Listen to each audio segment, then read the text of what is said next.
Mr. Speaker, I rise for a point of personal privilege. The delegate has the floor. Thank you, Mr. Speaker. Mr. Speaker, I'd like to talk about the importance of signals. As anyone who's ever driven on the Beltway can attest, a well-placed signal can make all the difference. It can avoid the deployment of the middle finger. It can avoid a collision. Markets react to signals too, Mr. Speaker. On Wednesday, we saw a big drop in the price of oil. Why? The United Arab Emirates announced that they were encouraging OPEC to increase production. That was a signal to the market that more oil could be on the way soon, and the price dropped. Signals matter, Mr. Speaker. On Wednesday, scroll down. Yesterday, the other side of the aisle reacted to a signal. Virginians have made it clear that they're unhappy with high prices. And after voting unanimously against lowering the gas tax, they realized they had to do something.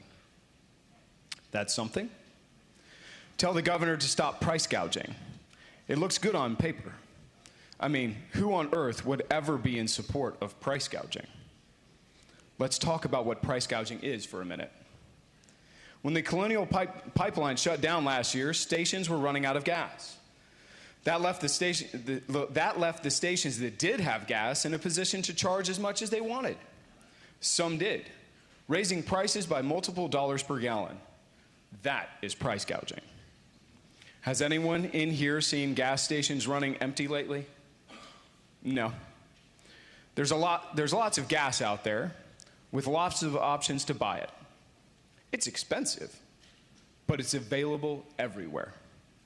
Stations are still competing for business, pushing their own margins as low as they can so drivers will choose to stop at their store for gas, as well as the profitable things that they sell inside the store. This is not price gouging, Mr. Speaker, and anyone who says otherwise is wrong.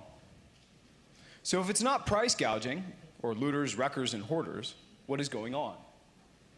Markets are reacting to the signals they've been sent by Democrats like President Biden, Democrats in Congress, and Democrats who until very recently ran this General Assembly. The signals they sent were crystal clear. Developing more oil and gas will be discouraged as much as possible. We saw that with President Biden's decision to include the social costs of carbon emissions in federal gas leasing. Investors have been pressured to divest themselves from fossil fuel companies, and so America's shale companies have slowed investment.